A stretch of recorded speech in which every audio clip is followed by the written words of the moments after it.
to render meaning where maybe we didn't think there was meaning, to make visible something that was maybe hidden in plain sight. I think for me, it's been about revealing truths in myself, not just as a queer person outside the binary, but about the desires that we carry in our bodies and the stories that we create. What art can do is remind us of our human values, of our human capacities. I don't want to just blend in. I want to disrupt what you're experiencing. I want to make you feel your senses. I don't want you to think about what I'm making. I want you to feel it.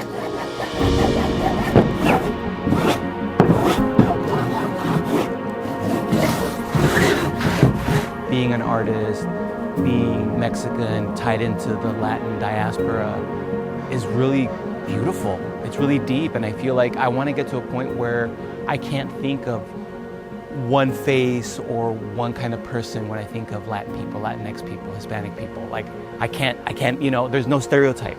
And I think my work is always about suspending that disbelief enough to where I don't have to wait for that moment. We can just pretend that we can rupture the stereotypes. And maybe when you look at my work, you can gain a deeper understanding of the Mexican migrant experience, even though you don't see a field worker. Because that's also really beautiful. But I feel like my people have been subjugated in that subject matter for so long. I want them to be free in my work. So I paint them like big abstract beauties and monsters and wizards.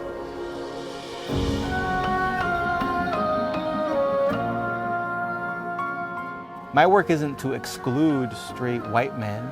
It's just to take up space around them that they don't have to fill. They don't have to take up all that space. They can be in community with us. And so much of the culture that I'm wanting to express about Mexican society isn't picturesque. It's not window dressing.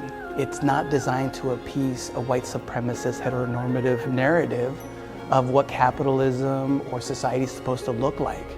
It doesn't look like anything to people that are looking for that. And that's by design, and that's why I work in this direct way that people think is abstract. I've let go of the myth of having to be the savior and to make a thing that saves me and everybody else. And I just go into my studio to make something that only I could make. Can I make art that changes people's mind?